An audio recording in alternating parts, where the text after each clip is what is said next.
In Haiti, an already chaotic situation is getting worse. Gangs are swallowing up yet more territory as a non-functioning, non-elected government loses more control of the capital. The police are powerless, under threat themselves, one officer told local journalist Yvonne Velis.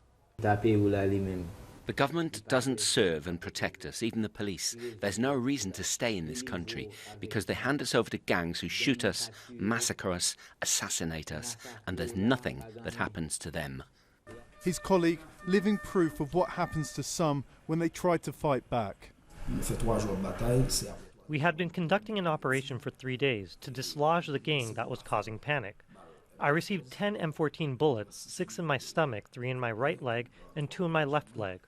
They took me to hospital immediately.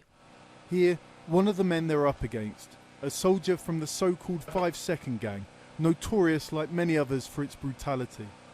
As the gangs fight for territory and resources, kidnappings become a daily threat for many Haitians. Rape, a reality for women and girls.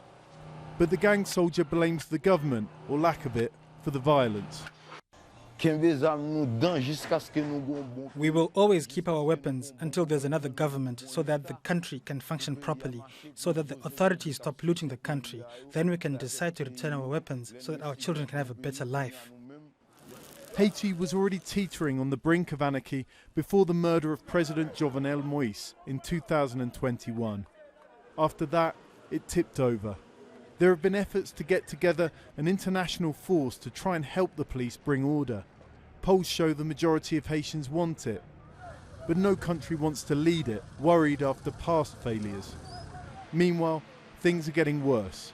Doctors Without Borders, an organisation used to operating in war zones, has just closed its hospital in Cite Soleil.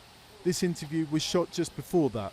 We can, for example, talk about the violent confrontations that have been happening a few times since the beginning of the year, few meters in front of our hospital in Cite Soleil, in the neighborhood of Drouillard,